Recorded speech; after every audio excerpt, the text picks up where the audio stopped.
Hey, what is going on, everybody? You already know it is Monday. It is 8:30. That only means one thing. It is you inside the Octagon. My name is Paul Spencer. Of course, I'm always with my main man, Josh Showtime. Josh, what's going on tonight, brother? Nothing much, man. Look, what's going on with you? Hey, listen, man. I was out the last 2 weeks. I have a herniated disc, so my apologies to all our fans and especially you. Being on the show, man. It's my favorite time of the week to talk UFC. But I got to revisit, even though it's 3 weeks ago, Josh. I got to revisit that Belal Muhammad fight, man. Okay, I have to revisit it. We have to talk about it because we had different views, kind of it. So we'll talk about that, Josh. What else we got going on? Man, we got to talk about UFC 305, the fight of full Wakanda. Oh, are you ready for that? Oh, man. Are you ready? That's the real question. Hey, you know what? Well, I tell you what. How about we get this show started in 1 minute because we got a lot to talk about, Josh. Let's go.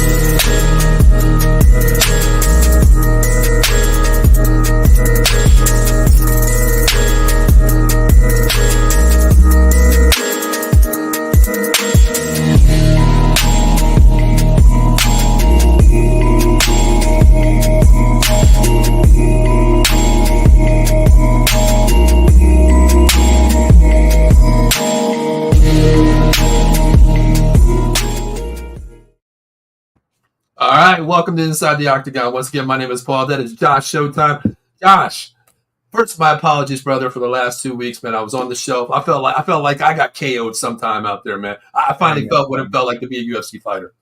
Hey, man, it's okay. Hey, look, trust me, I get it. Hey, look, I'm just happy you're feeling better. I'm feeling a lot better, man. Feeling a lot better. I'm gonna front it like I'm feeling good, but you know what? Hey, that's what UFC fighters do. We got to have that same mentality sometimes. But Josh, let's revisit this, man. We're not going to talk about the whole card. I just want to talk about that main event. Belal Muhammad, Leon Edwards. Let's recap. Where did you think this fight was going to go, and based on what happened? Well, first and foremost, I have to pay all respects to Belal Muhammad. Yeah. I was completely wrong. I feel stupid. I feel dumb. I feel like I should never even talk about fights ever again because I was not even just wrong. I was just flat out awfully wrong. I feel like I don't know nothing. All right. I had to rewatch the fight to make sure it even happened. I pinched myself twice to be like, hold on, did this really happen the way it did? Now, I didn't make it seem like Belal had no way or no chance of winning. I just didn't see it because I expected more out of Leon. Yeah. And simple and plain is that what I found out was simple. I found out more about Colby Covington and Usman than I did about Leon. Leon is the same fighter he has been these past few years. Has he gotten better? Sure. But he hasn't gotten to the level where I was like, he beat the two guys that needed to beat at 170 to be considered official. And now he's taking that next level to be a champion. Agree. What I saw was that Leon is who he is, who has plenty of flaws, which is his takedown defense, pace, and he might have a confidence issue. When he's down on himself, he seems to give up. And in this fight, I saw a guy who didn't seem like he really wanted to be there. And Belal took that from him. And we got to pay respects to Belal. And I'm not going to overrate Belal by saying Belal is much better than I thought. I still think Belal is who I think he is, which is a guy who's good everywhere, great nowhere. And Leon is a guy who has good stand-up. However, he could be neutralized through good pace and great takedowns and good pressure. And I also backs me up to say that Usman lost that third fight because of that knockout. Yeah. That knockout made him not who he is, and he was gun shy, and he didn't want to fight the way he normally fight. And I think that triggered him, and he just didn't come out the way that we thought he should have. So it taught me a lot about other people, but more so that Leon is who I originally thought he was, and Colby Covington sucks. I just wanted to throw that out there. That has absolutely nothing to do with this conversation. I just had to throw out that he is a terrible fighter right now, and he chokes when it's the big time. I agree, man. I give you respect for what you said there because I agree with you. I took Muhammad to win the fight. Maybe the madman can come out because he's that pure fighter that would just come out and do whatever it has to do to win. But I agree with you on Leon Edwards' part there. So much talent, but he was just neutralized. Maybe it's the head, the head issue there saying, "Oh man, I'm being taken out of my game here." Josh, I don't know what it was because I like how you said, Covington, Usman. I like how you said that because that plays into it as well, 100%. Because I don't know what happened, man. It was Josh. It wasn't just one round, Josh. I mean, it went to decision, but unanimous, Josh. Unanimous. He got beat up. I mean, my man won one round. He got beat up the entire fight. You let Belal Muhammad take your soul. Like, I mean, it's one thing to lose to Belal. Belal's a good fighter. I'm not going to sit here and say that's not an embarrassing thing. But he took your soul. He literally did not worry about you at all. He had supreme confidence and proved it. Yes. And another thing I ain't learned. I knew this already. But, like, Leon did all this rapping, talk about, like, how Belal doesn't have power and that we know if it's a finish, we know Belal's not going to get one. Brother, you ain't got no power. You don't finish people like that. You let that one little knockout to Usman get your head hyped up to the fact that you also don't have punching power. Like, brother, so you don't punch hard. Belal showed that. Belal had the way Belal fought, he would not fight Usman. Why? Because he knows for a fact Usman has that power to knock you the hell out. He knew Leon didn't. So what did he do? He stayed in his face and pressed him the entire fight. He fought Leon with utter disrespect. Utter disrespect. Josh, I tell you what, I have never seen Leon, and I would never thought that I would see Leon on the outside of the cage playing peekaboo, hiding. Just like you said, Muhammad pressured him so fast, and I was just like, right from the jump, you know what I mean? Like, just like you said, brother, you ain't got power from what we've seen. You kick hard around the world, we've seen that. But where is it this time? Because Muhammad just came out, so much respect to him, man. And Josh, how do you feel about that? You talked about Leon Edwards. To me, the word is evolved. He hasn't evolved into something better to fight a different fighter, Josh, like fighter to fighter. He doesn't do that. He just relies on his one game, which we know he's a champ, but not anymore, Josh. Do you think he just has to evolve? Because the takedowns, Josh, my game got ragdolled, man. Yeah, I mean, at the end of the day, stand-up is good enough to win him fights against the best of the division. The problem was the takedown defense and the pressure. To be honest with you, this fight looked exactly like how it did versus Usman versus Leon 1 and 2 until the kick. We have to remember, Leon was looking the exact same versus Usman in the second fight. It was the Hail Mary biggest comeback we've ever seen outside of maybe the Anderson Silva fight. And he just shot off a Hail Mary and it worked. Yeah. Like, he was losing that fight easily. Like, if the referee did not break that fight up when it was against the cage with the minute left, we're seeing a and still, and then we are getting another kind of fight. So, like, at the end of the day, I don't want to say that Leon hasn't evolved per se, but he's got some things to work on. He's got something to work on now, Josh. You know what? He hasn't evolved. You're right. He hasn't evolved. I'm just trying to be nice about it, but he hasn't. Like, the things that gave him problems 4 years ago is still giving him problems now. Agree. Well, Josh, we've seen the outcome, of course, but where does this go? I mean, Belal's a champ. Respect there, right there. Edwards, Usman, Shazmak. What do you think? Kobe Covington did 4. What do you think? It should go to Rakhmonov. I think he deserves a shot. However, I'm A-okay if it also goes to Usman. They both have been been wrapping each other up. I'm okay with that fight happening. I think that's a good fight too. I don't want to sit here and disrespect Leon. I'm not Leon, but I don't want to disrespect Belal. But I do not expect him to be a long-range champ.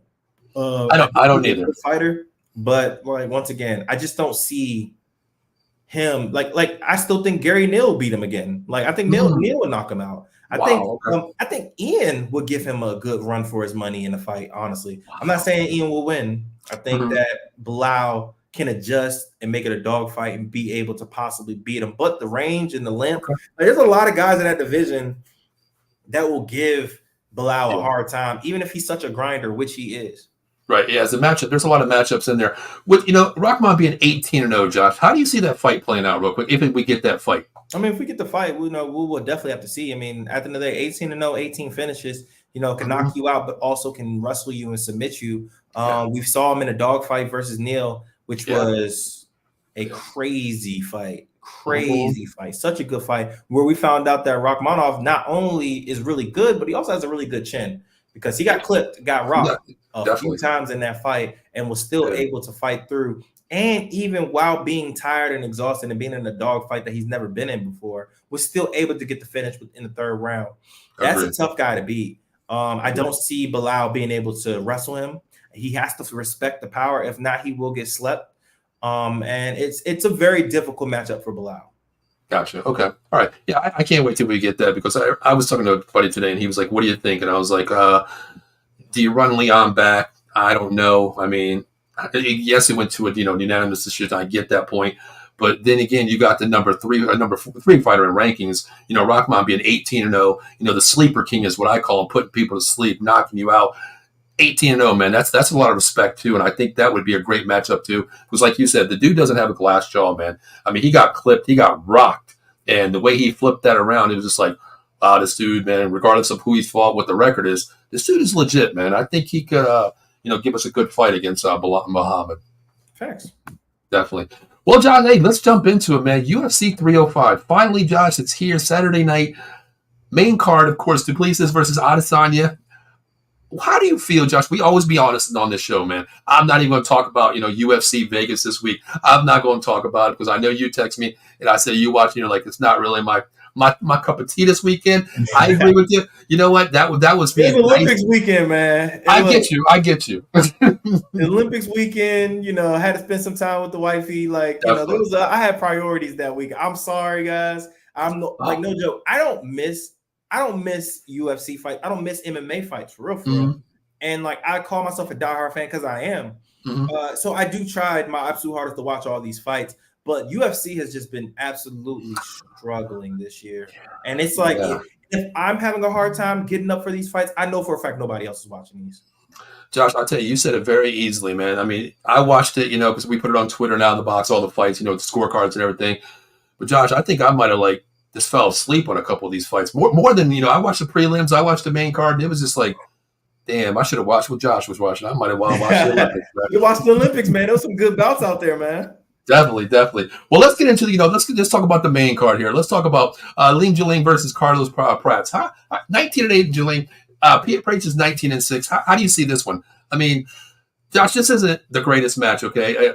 Ling Jiling coming off that loss against Daniel Rodriguez in a split decision. He's lost 2 out of 3. Of course, Chazma won, in a round 1 submission. But how do you see this one, Josh? I mean, I don't know. I think it's a great fight to start off the card.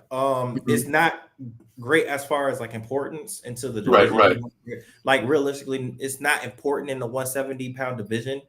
However, it's going to be a fun fight. And not to mention that Carlos has been on a roll with knockouts. I don't know how many he's been in a row, maybe 4 fights in a row or so. Yeah, I think I had him at 4, yeah. Yeah, he's been KOing everybody. And now you're getting Ali Jiling, who's been very game and who also likes to mix it up. It's going to make a very fun fight. So I think I've always said this before, if you're not going to have a super stack card like 300 or something like that, and you're going to have a card that's like this, it's decent. It's good. It's not a bad card at all.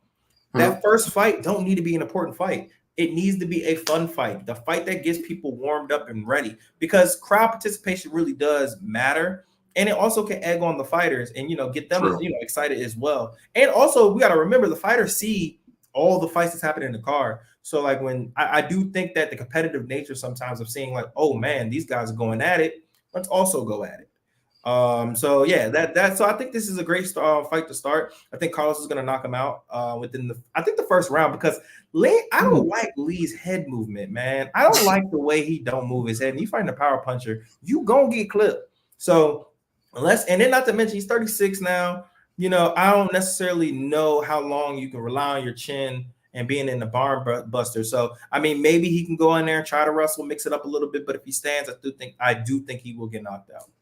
Yeah, you're funny you said that. I forgot what analyst it was, Josh, and they were talking about legit, his head movement. They seem like a robot. His head movement is just so very, not evolvement. It's just like slow movement. And if you're going to get clipped, he's the best person to clip in a big hit. But I agree with you. I think, Pratt's coming off 3 wins in a row, 4 wins actually, all by knockouts. Last one was a huge knee against Radsky. Then he had Trevin Gills, of course, second round knockout. Then another one against Ramirez. He's been lighting people up fast, and I think this. I agree with you. I think this is not a big fight on the rankings wise, but this is a banger where we know there's going to be some haymakers thrown here. I think this is going to hype the crowd up. But you know what? I might go for the upset here, man. Even though he's 36 years old, because I tell you what, just like you spoke, the wrestling in the Olympics, man. These Asian people, they're making a comeback, Josh, and I'm going to go with the underdog here, man. Even though he's not Japanese, I'm going to go with the Korean fighter here or Chinese fighter.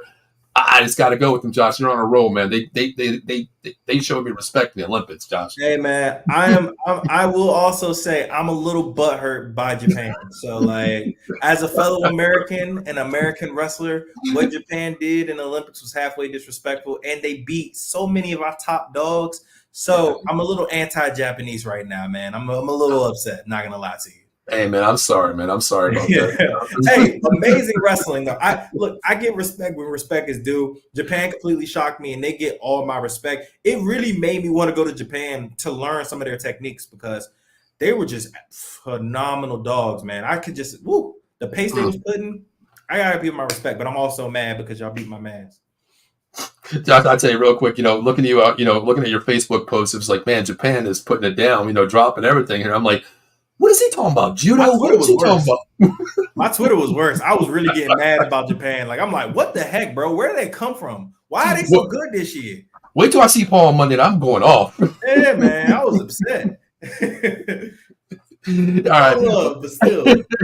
I got to go back and watch, Josh, because I didn't watch a lot of it. I watched some of the events, but I didn't watch any wrestling because I thought it was going to be like a USA dominated show, honestly. So I was like, I didn't really watch it, but now I got to go back and, kick it back and check it out. For people who do not know, who are not aware about like the worldwide wrestling, like amateur wrestling, not WWE, that like America, we're like dominant. We're not like number one, but we're always in contention for number one. Sure. And the thing is, our biggest competitor, as MMA fans, you would already know who that is, Russia. They're always our biggest competition. Russia always have the biggest dogs. And just to put in perspective, Khabib is not a good wrestler in Russia. That tells you everything you need to know. So yet and still, they were banned because obviously, with the whole Ukraine war, granted, some of the Russians did go to other countries and they competed for them. However, some of their top dogs did not compete. So it kind of shows you that, like, we were very confident that we were going to leave home with a bunch of gold medals because our biggest competitors was gone. Japan said, hell no, we are biggest competitors. They came in and they just dominated, man. Almost half their gold medals that they won in general came from wrestling. That shows you how dominant. That's insane. I definitely got to go revisit that because, like I said, I didn't watch a lot of it at all. I pretty much stayed like the basketball and couple of other events. Like track and field really got me going as well. Once again, USA's 4x100 team is just the baton. I don't know what it is, Josh. I have no idea. I'm not even going to speak about it, but we'll get back to UFC here, Josh. So you go on Pratt. I'm going to go Jillian here. I think he upsets him, but it's going to be one hell of a fight to open up the card. Let's go to the next fight. Rosenstruck versus Tyler Ritza. How do you see this one, Josh? This is power versus power, man. Yes, power versus power. So we have this is kind of, it's not the puncher versus puncher boxer kind of thing. It's not really like that because I would say one is that technical. However, with Biggie Boy, he's very inactive. He's not an active striker. He's a guy that relies on that power, and he just takes one shot. He has one punch knockout power. Oh yeah, I think like everybody's not everybody who has knockout power necessarily aren't like one punch knockout because you got to kind of worry about that. Some guys who get knockouts through combinations. Biggie Boy ain't that guy. He just needs one clean shot and it's over. Taito Avasa, quick hands, very quick hands. He's been slept a couple times, but he does have a good chin. So it's kind of one of those battles of what do you want to pick? You want to pick the active, quick-handed fighter who still has power compared to the slower. However, his power is I would say he punches much harder than Taito Avasa does. And it's definitely a fight where whoever lands first is going to get slept. Do you worry about Taito Avasa coming off a loss streak here? I mean, Tybura, Volkanovski, Sergey, and also Cyril Gane. Do you think that plays into it? Like that's what made me think like, oh man, my man has been, basically knocked out 4 straight times here. going against, Rosenstruck here. I don't know how I feel with this fight because just like you said, Rosenstruck, man, Big Boy can just knock you out with one punch, but he sets it up to me in a way where Tuivasa can get laid out really quick, Josh. And I don't think he's mentally there coming off 4 losses. Well, no, I'm not really worried about that because at the end of the day, most of the people who beat Tai Tuivasa will beat the hell out of Biggie Boy. So that is true. That is true. That is true. It doesn't. The only thing that it could possibly mean more to me personally is if you're saying like the wear and tear of getting knocked out that many times, which is a problem. That could be an issue. But I mean, Alexander Volkov, he knocked out Biggie Boy. Yeah. Cyril Gane would do terrible things. As a matter of fact, I think he fought Cyril Gane. I think Cyril Gane beat him too. Like these guys have all ran the numbers. A lot of these heavyweights already fought each other. And Biggie Boy's not beating anybody who Tai Tuivasa lost to. So at the end of the day, I don't think that really matters as far as like wins and losses. I think damage is more so where it could be to your point. And you don't want to have a worried chin that's been, right. a few times fighting a power puncher like Biggie. However, I said this already, which is that Tai Tuivasa is such a quick-handed fighter. He has hands. He can land first. And Biggie Boy will be slept. And Biggie Boy's been slept a few times as well. So, I mean, if you're asking me who am I picking, I'm going to pick Tai Tuivasa because I don't like Biggie Boy's lack of activity. And I do think Tai Tuivasa lands first. And I think when it comes to these big boys, it just matters of who lands first. Now, I wouldn't be shocked if Biggie Boy lands a shot and hurts him first because Biggie Boy does punch hard. And he might be able to keep his distance and be able to land that one shot that puts Tai Tuivasa out. It's very possible, but I'm going to pick Tai Tuivasa. Okay. I'm going to go Rosenstruck here because I think you're making it hard for me, Josh, because all your facts are correct, man, because he lays back a little bit. He's waiting for that one punch. I think Tuivasa just comes out swinging, you know what I mean? Especially, and as you said, the record, what he's lost to, anybody's going to lose to him. Tybura, Volkanovski, Sergey, Cyril Gane, he's going to lose to these guys. And even if you put Rosenstruck against them too, it's probably going to be a definite L as well. But it's going to come down to that first 30 seconds. Am I going to see somebody laid back, just, countering the ring a little bit, walking around the ring? Who's going to be the predator versus the hunted here? If one comes out, if Rosenstruck comes out and lays something on him, he's got to attack, man. He just can't stay back and like, okay, I stung him once. I know I can get him. I know I can get him. Because Tuivasa's not that dude. Say like, okay, I've been hit before. I'm hurt. I'm still going to attack you. But I don't know, man. I'm up in the air, Josh, on this one, man. I really am. I'm up in the air on this one. It's a competitive fight, and I do think that it will be fun because Tai Tuivasa makes it fun. Rosenstruck, Biggie Boy is not a fun fighter. Mm-hmm. He's one of those guys. He's kind of like a Tyron Woodley and like who's else? And he's kind of like an MVP where their fights are not fun to watch until something is fun to watch. Right. So Biggie Boy is just like that. Like you'll look at the knockouts and be like, "Oh, this is a very exciting fighter." No, he's not. Mm-hmm. Those fights are boring until something happens. And same thing with Tyron Woodley and a lot of these other guys. Mm-hmm. So I do think that it can be fun because Tai Tuivasa is a very action-oriented fighter. He's aggressive. He likes to go for the knockout. We'll see how aggressive he is, knowing he's fighting another power punch and he's been slept a few times now. He might play it as a little safe, but you can't take the dog out the dog, man. So true. How fast do you think this ends, Josh? I think that Tai Tuivasa would knock him out within the first 3 minutes. Hold on, Josh. Hold on a second. Wait a minute. I got to readjust myself for that one. In the first 3 minutes. Hell yeah, man. These big guys, man. It only takes one punch. Yes, 3 minutes. I mean, what happened with what did we just see with Curtis Blades and dang, how did I forget his name so quick? The heavyweight champion. Why am I know, John. Tom Aspinall. Anyways, what happened there? It lasted a minute. Like these guys punch hard. You're having the only way it lasts longer than 3 minutes is because nobody's doing anything. But see, I think that's what happens, Josh. I think these two big guys just come on and try to feel each other apart. I think they're just going to lay back a little bit just to feel each other out, and then that second round is when it's going to go down. I don't know, man, but I don't know. I'd like to see something like that. First three minutes, I'd like to see these hands up and just go for it. I want to see it. I want to see it this time. Okay. Oh God, man. Well, let's move on, Josh. Let's talk about Gamrot versus Dan Hooker. What do you think about this one, Dan? 24-2 versus 25-12. I'm very excited for this fight. Striker versus grappler. Just your straight typical match. Dan Hooker has decent takedown defense. Gamrot is an obsessive wrestler. And when I say obsessive wrestler, which means he's obsessive with that takedown, and he will go 15 hard minutes. We've already seen him do it for 25 minutes. Yes. He will go 15 hard minutes going for takedowns. And Mm-hmm. the thing about Gamrot, and this is where I think like people like Gamrot and Islam and Habib, what makes these guys different is not their initial takedowns. Like if you look at Habib's takedown, like his takedown percentage off of first shot, it's not that great. It's not the highest. And same thing you could say for Gamrot. He's not a great takedown artist, especially from his first shot. It's the chain wrestling. A lot of these guys nowadays, especially these strikers, they can stop the initial takedown and they can fight against the cage. Where they struggle the most, and this is where you actually need to be a good wrestler, is chain wrestling. When you put two moves together, when you go single, then you go to double. When you at one side, and then you try to baseball slide into another. When you come under, when you have over unders, and then next thing you know, you have a leg, and then you go ahead and baseball slide. Like it's trying to wrestle like that, trying to wrestle off one foot. A lot of guys cannot do that, and you can't really train for that, like for 4 or 5 years. It's something that you have to have when you're young, or you're just naturally gifted, like a Jose Aldo. And Dan Hooker is gonna be in that same situation where he cannot just rely on his first stopping itself in the takedowns. He will stop Gamrot's first shot. He will. Right. And if he doesn't, he will lose this fight bad for 15 minutes. He has to stop the first shot.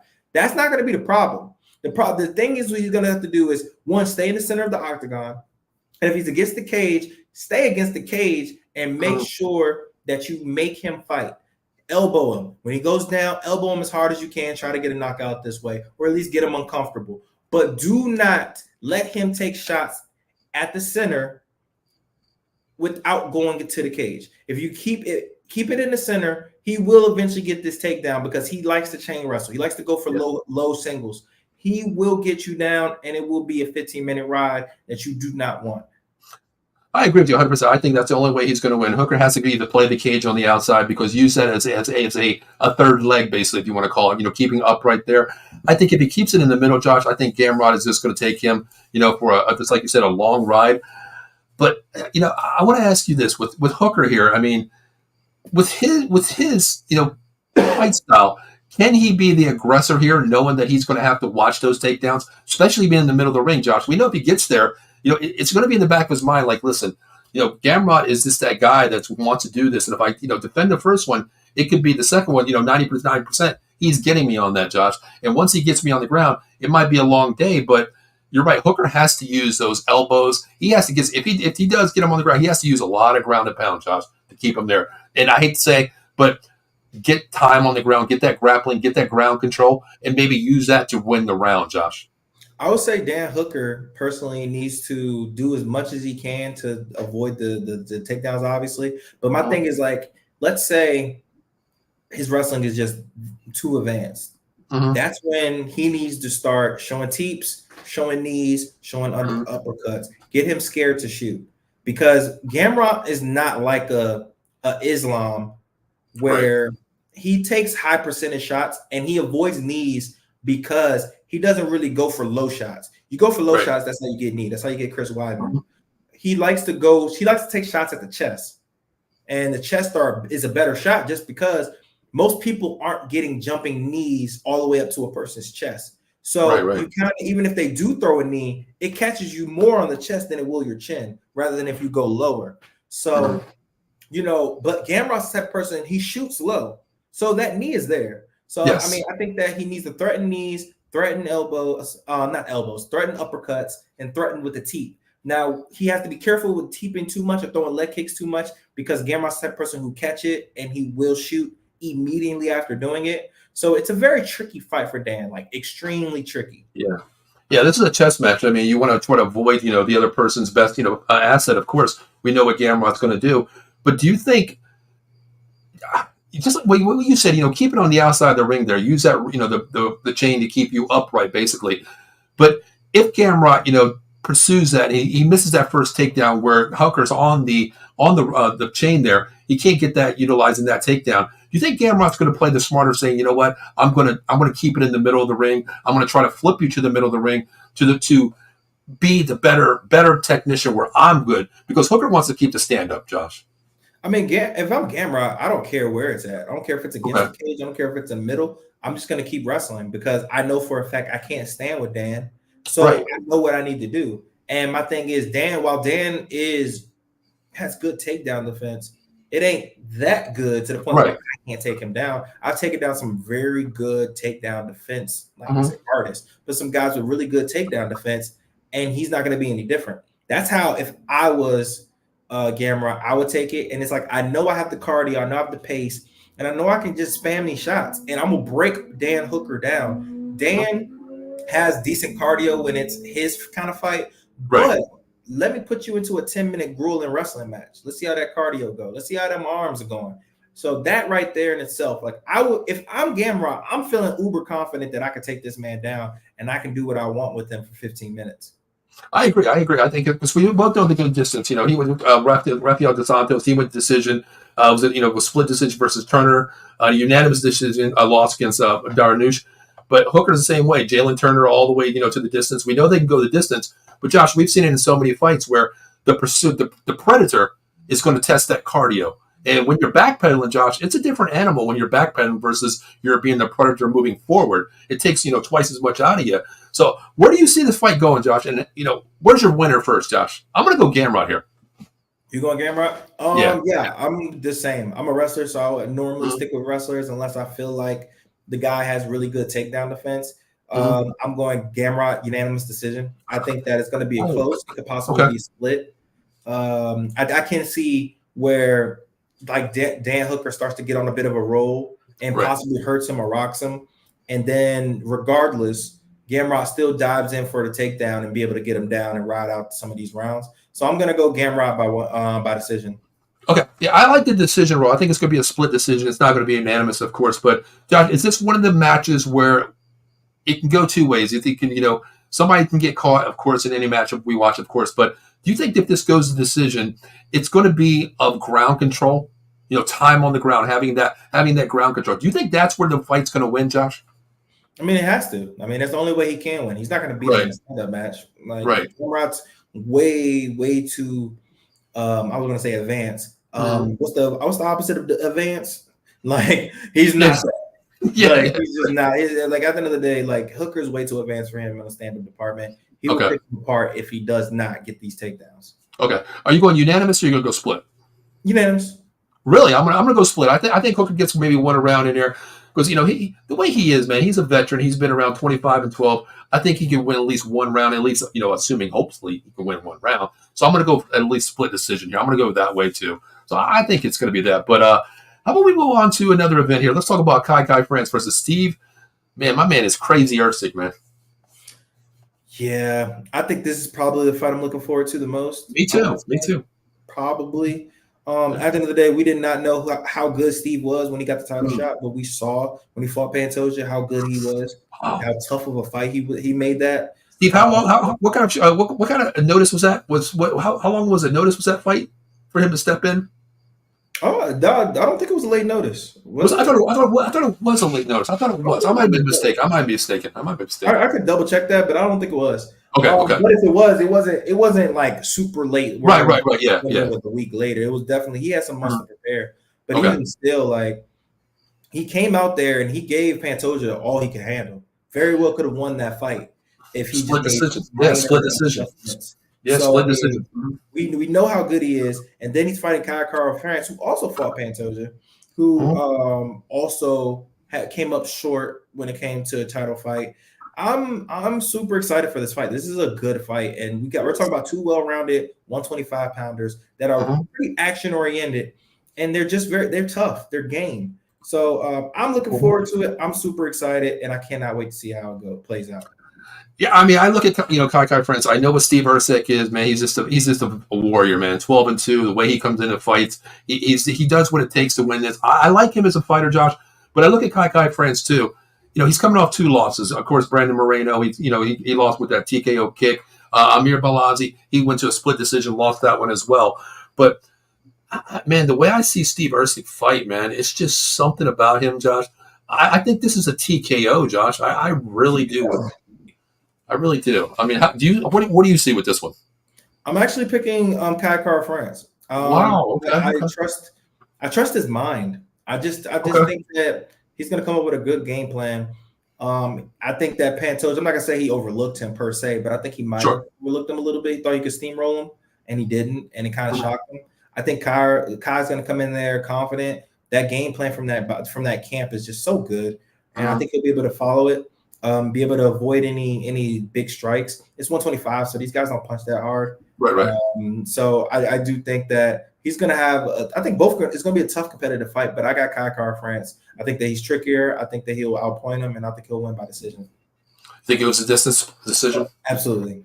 Okay, all right. Yeah, I'm going to go Usyk here. I mean, coming off his last fights, even though he did lose Pantoja, I mean, a split decision. Just the camp. The camp wasn't ready for that in certain ways with Pantoja. I think they regrouped that one here. Kai France, nothing taken against him. His camp is amazing. They put him in positions all the time. But I think it's going to go. I think Steve Urkel just comes out. I mean, like you said, the punching is not there at 125, but for some reason, man, I just think Usyk's just going to be so hyped, especially coming up that loss for a championship opportunity.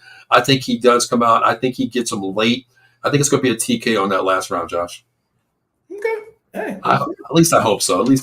Josh. Yeah, I mean, lately I haven't been making money on these because I mean, some of the things we've seen, like I don't know, Josh. But Josh, how about we talk about this event here? Israel Adesanya versus DuPlesis. How do you see this, Josh?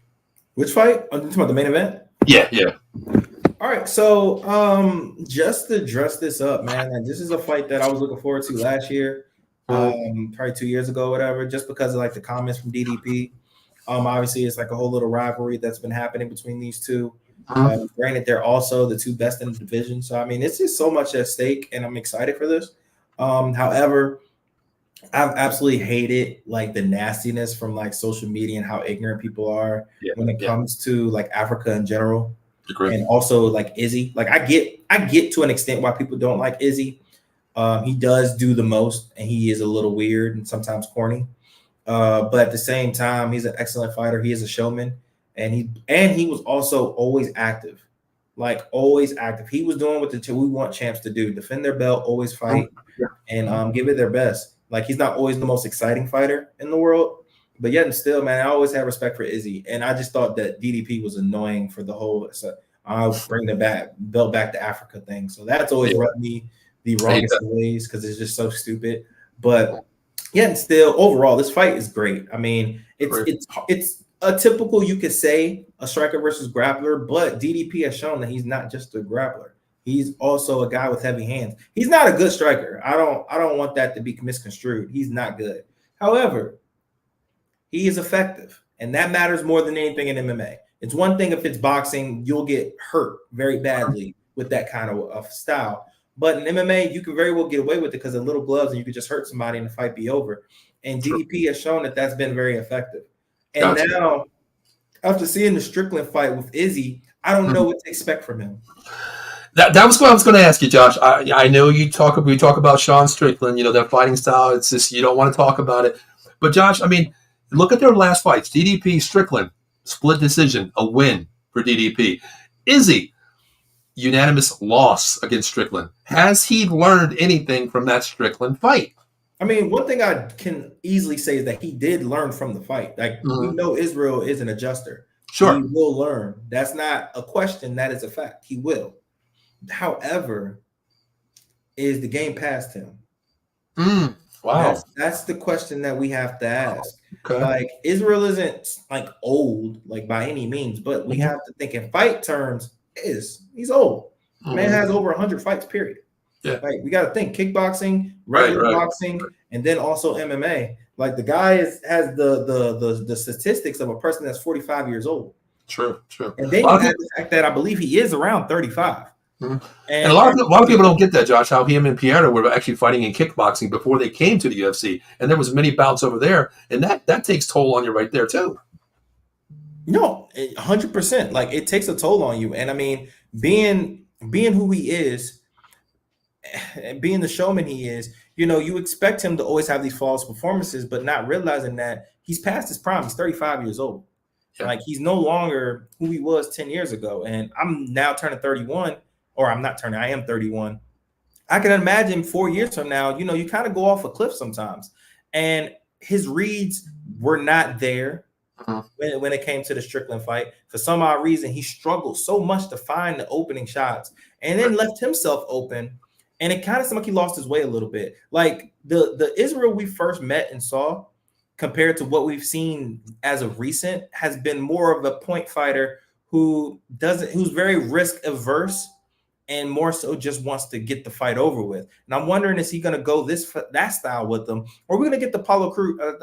Paulo Cruz, or are we going to get the Paulo and get the guy who actually wants to go for the knockout, go for the finish, and actually, execute well? I'm interested to see it, man, because we know that DDP will get a takedown. He's going to take Israel down. That's just a fact. Israel takedown defense is not good.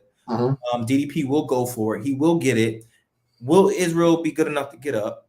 And two, if DDP get him down, can he get the submission? And if he doesn't get the submission, will he get tired from a heavy-based wrestling style? That's a great question. I know he's going to get the takedown. I can't disagree with you anymore. I mean, how do you think that cardio is going to play from DDP's side, Josh? I mean, yes, he went to decision versus Strickland, of course, but Robert Whittaker, we know the powers are second-round knockout. Brunson, second-round knockout, too. Can he go the distance with a Israel Adesanya 5 rounds, Josh? How do you see the cardio playing out? That's a big question to me. I don't know. Because the thing is, like, he looked good versus Strickland as far as cardio. Right. He didn't gas out like I expected. And he looked like he can keep a good pace. However, I can't ignore other fights, like the Derek Brunson fight, where he looked absolutely spent after the first period. Yes, he laid it all out. Then all of a sudden the gas was gone. Yeah. I can't ignore that. So it is a question still to this day. Can he have? I know Israel going to have that cardio for 5 rounds. I've seen, of course. I've seen him in dog fights. I've seen him being in wrestling matches where guys were trying to wrestle him for 5 rounds, and he still keep that same pace, that same energy, and he's good for 5 rounds. I don't worry about that. But with DDP, I still got some questions. So if it does get into those later 4th and 5th rounds, can he still keep that pace? If he can, it's going to be a very, very, very tough fight for Israel. Okay. What do you think the key is? Let's talk about Adesanya first. The style bender here. Of course, he's got to come out right away, Josh, and avoid the takedown, which I don't think is going to happen. That's not going to happen. Takedown, I think it's going to be over 60% to DDP, of course, on any takedown tries that he has. What is the keys for Izzy to win this fight? I would say the number one key is to keep a distance. I would say not to be against the cage. Actually, I lied. I actually think he should be against the cage. I think that I think Israel's easier to take down when he's away from the cage. I think he's not good at chain wrestling, like I said previously about who did I say that about? About Dan Hooker. But Israel literally is not good at chain wrestling. If you put 2 moves together, more than likely you'll take Israel down. And to be honest with you, he's not that great against the cage either. But I think he's better defensively against the cage. Now, I will say he will be fine fighting in the middle of the octagon as long as he keeps his distance greatly. When I would say keep his distance so good that he really can't touch his leg. And if he still can grab it, and if he's in that kicking range or that that range where he can grab his leg, it will be issues. It's a tough fight for Israel, man. I'm not even gonna lie to you. It's a very tough fight for him. Yeah. Let's flip the script here. What about DDP? What's the keys for him? I think it's just going to be takedowns. I mean, I think he's going to get control. I think Izzy is just that fighter where, Josh, just like you say, level changes basically. Getting that grab, slipping under, baseball sliding under to get the next move there. I think he can easily get that on Izzy anytime he wants to. Honestly, I just see it that way. What do you see from DDP? What's the easiest key for him to victory? Last thing, because I didn't really say this. With Israel as far as winning. So Izzy needs to keep his distance, but also let DDP make a mistake striking.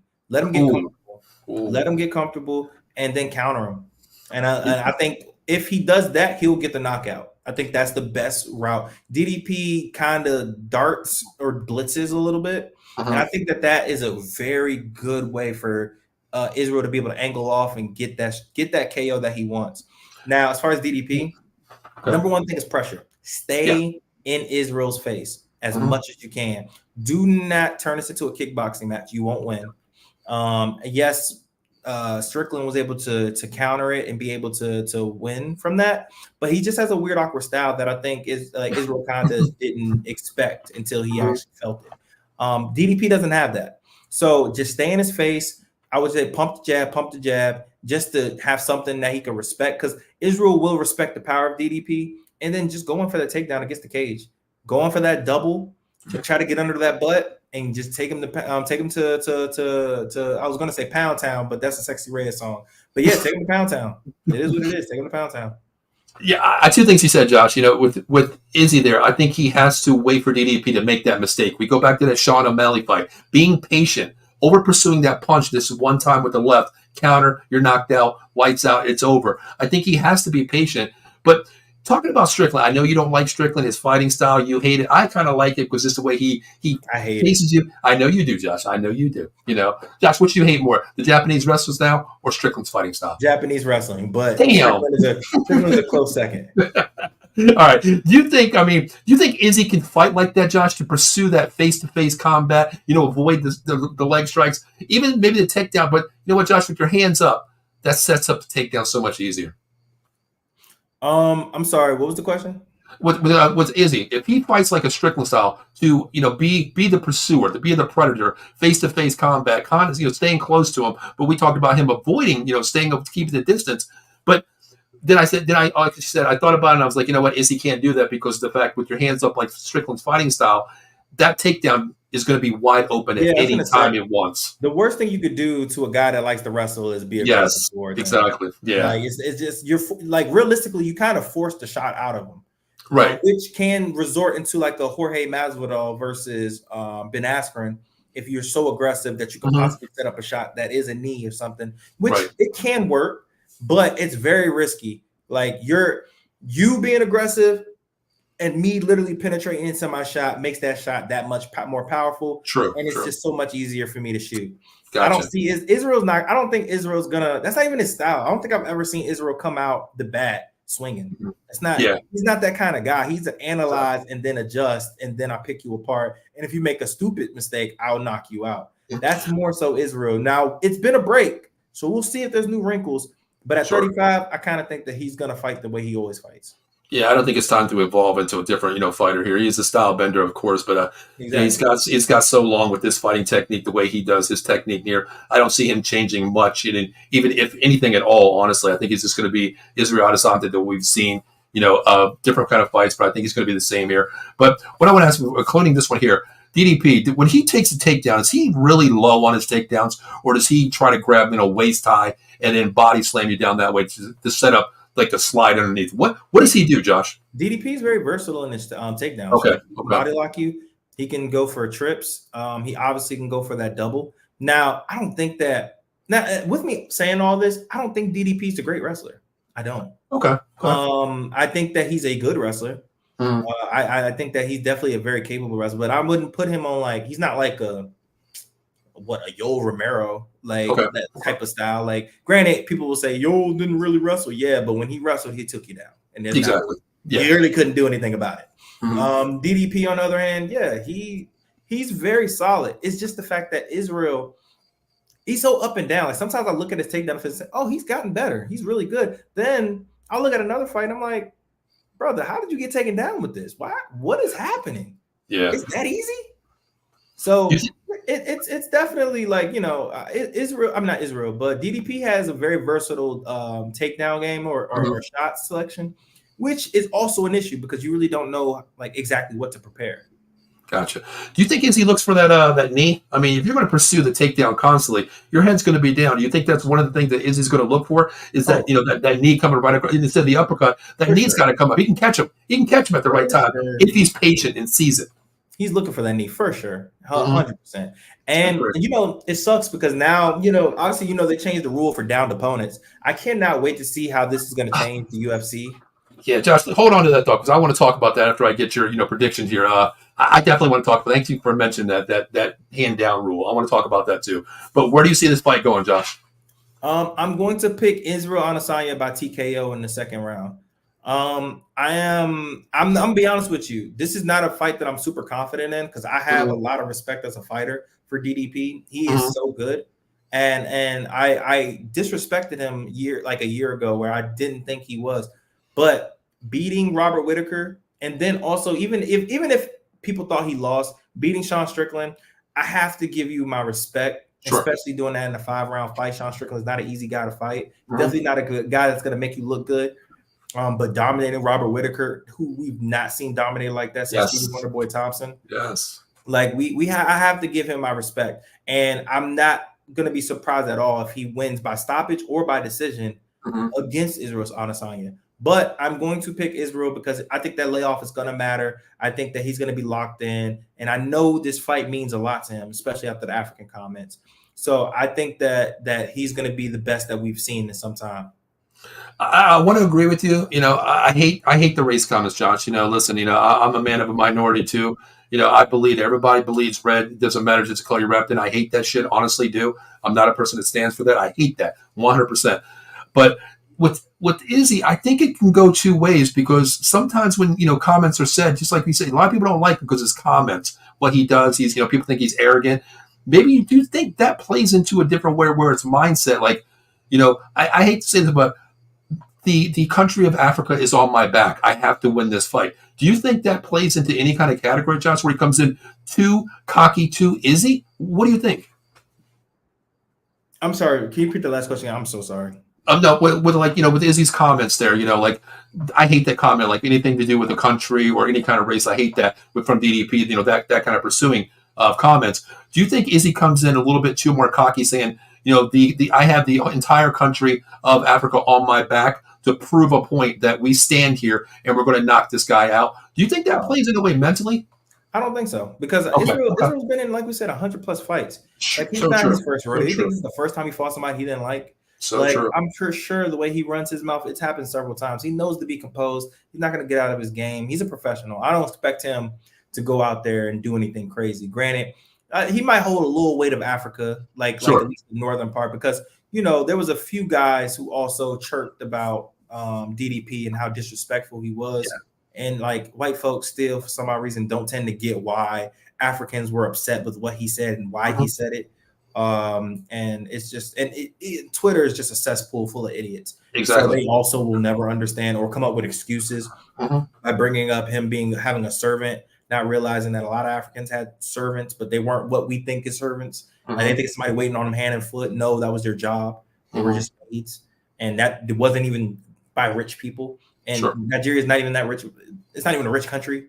Right. With. So like a lot of these guys fled, especially Francis Ngannou, because they had to. It's not like they did it by choice. They needed to leave. Exactly. But yeah, it's just ridiculous. So, DDP tried to clear it up, and I get what he was trying to say, which is he's the first trained African champion in the UFC, but no one cares.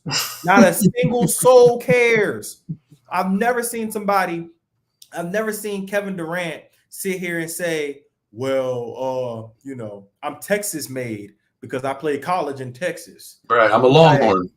I know, brother, you're still from Maryland. No matter what he do, he's from PG County, Maryland. No matter if he went to Texas, Oklahoma City. No matter if he went to California to win a championship. Where was he? What is he? A PG County representative. And no matter about anybody else, I can move to freaking Italy right now. I'm still American.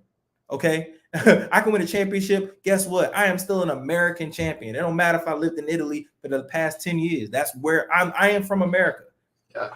So, I tell you what, you said it the best, Josh, because I'm Japanese. My mom's Japanese. I was born in Indianapolis, Indiana, which I told you before. I go to Japan. I haven't been there in so long, but everybody, when I go there, you speak Japanese? Yeah, I speak it not fluently anymore. I do speak it. Oh, you're Japanese. No, I'm American. I'm American. You know what I mean? Like, don't forget where you came from. You know what I mean? That's where you were born. That's where you're raised.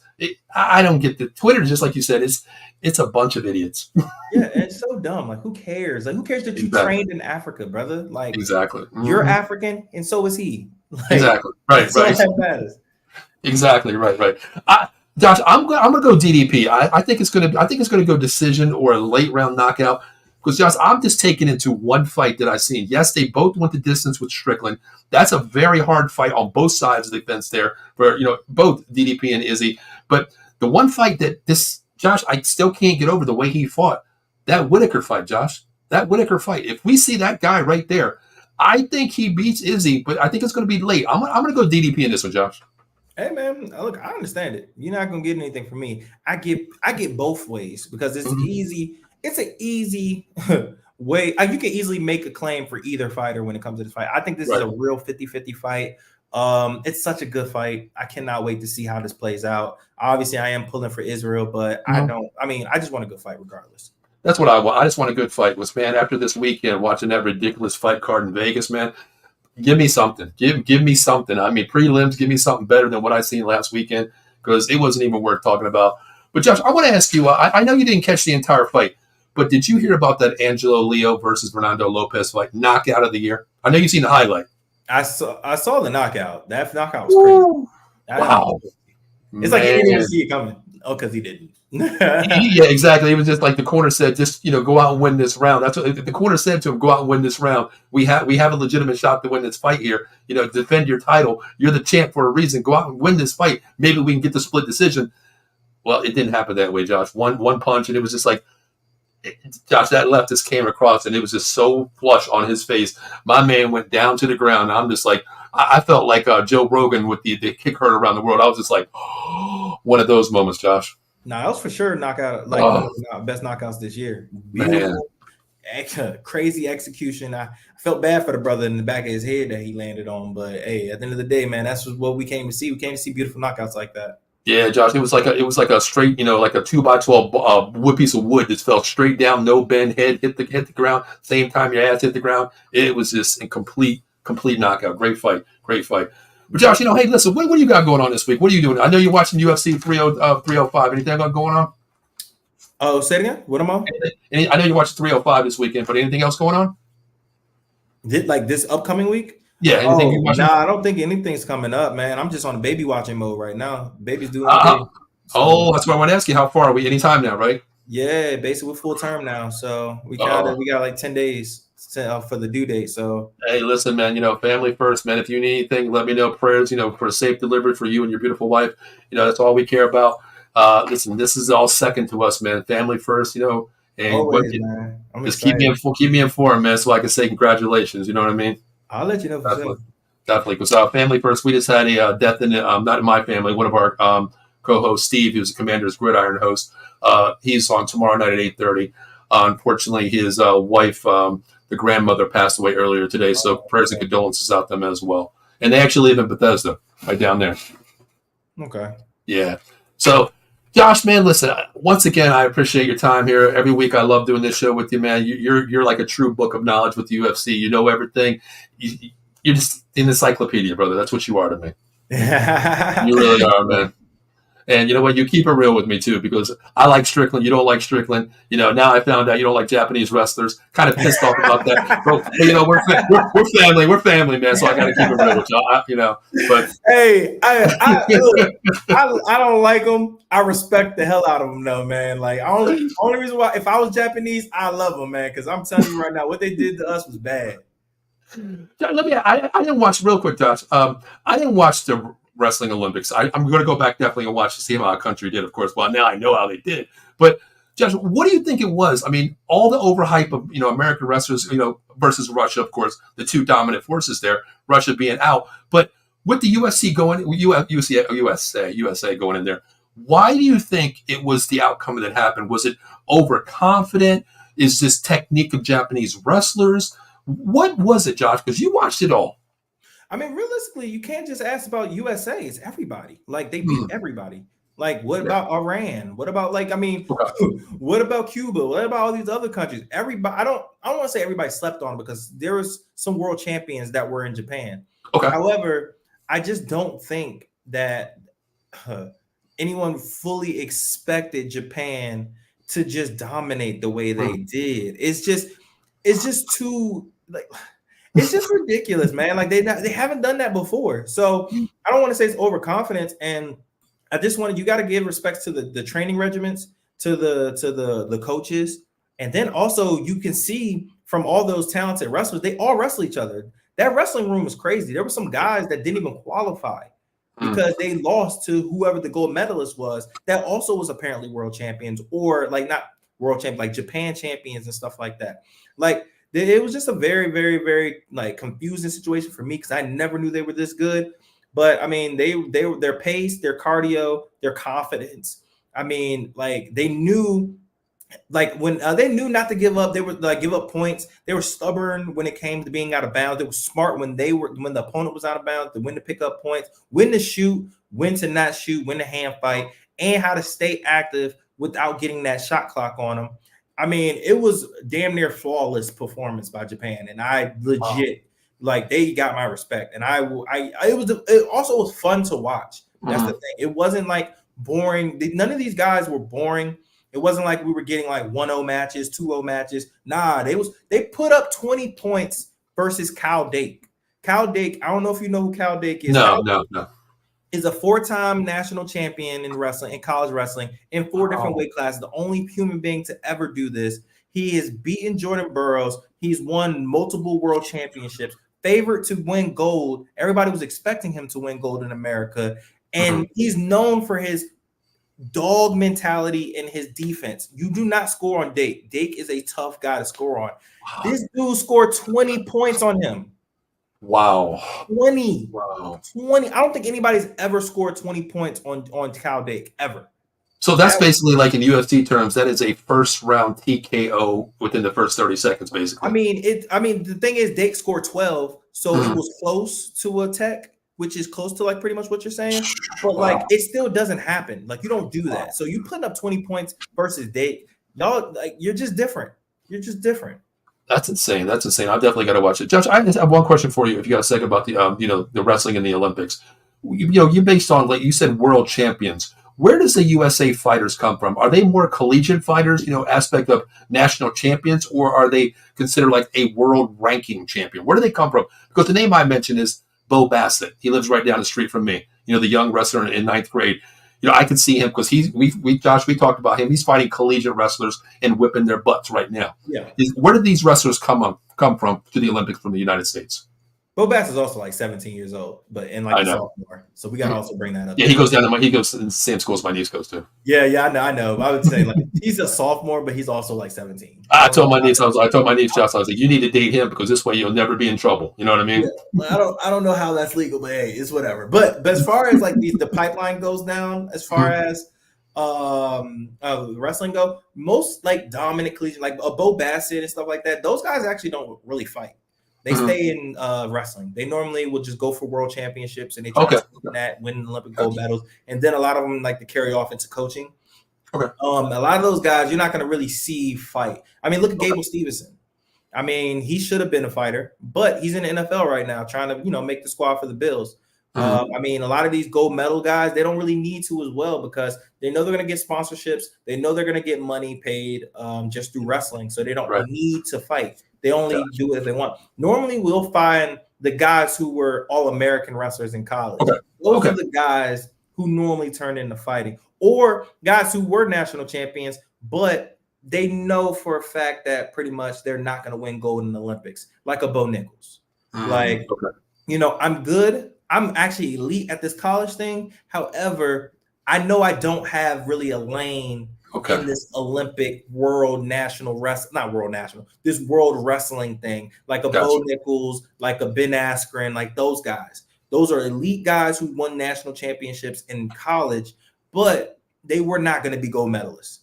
Those guys, those guys also fight because they know if you're not a gold medalist in wrestling, you're not really making that kind of money. You really need to win world championships and you need to win Olympic gold medals. If you're not doing either or, you're kind of doing cardio. You're just wasting your time. Great. I always wondered that because, basically you're saying it's like D1 level versus D2 level versus the NFL level. If you can't win this one, you're not going to win that one. And you don't get paid unless you make it to this level, of course, like the NFL level. So, exactly. Josh, man, once again, man, I appreciate you hopping on. Well, hopefully, in ways that you do have the baby to get it finally over with, man, bring a blessing into you and your beautiful wife's life, man. Congratulations when it happens. So make sure you stay tuned to Out of the Box Sports Twitter. We'll keep you informed when our next show is, of course. But schedule it. If it all works out, we'll be next week at 8:30, of course. But Josh, man, where can they find you at, man? Because I know Josh is considered like Showtime everywhere. Yeah, man, I'm everywhere, man. You can find me anywhere. Papa Showtime, Josh Showtime, whichever one you find me at. I'm on all social medias except for TikTok. My wife is on TikTok. You can follow us at the Showtimes where she posts some stuff that I'm involved in. So if you like some couples content, you can probably go on that. But outside of that, that's pretty much where I am. Hey, well, I can't wait for the content to come out with the new baby arrival, man. And just, I pray for you for a safe delivery for you, your beautiful wife, and the new one coming in, Josh. So, Josh, you ready to get out of here, man? So we can get ready for UFC 303 in about 5 days? Or 305. I'm super excited. Definitely, Josh. I appreciate you. This is you Inside the Octagon. My name is Paul. That is Josh Showtime. We'll be back next Monday at 8:30. Until then, have a great weekend. Everybody stay blessed, and we'll see you then. Deuces. Later.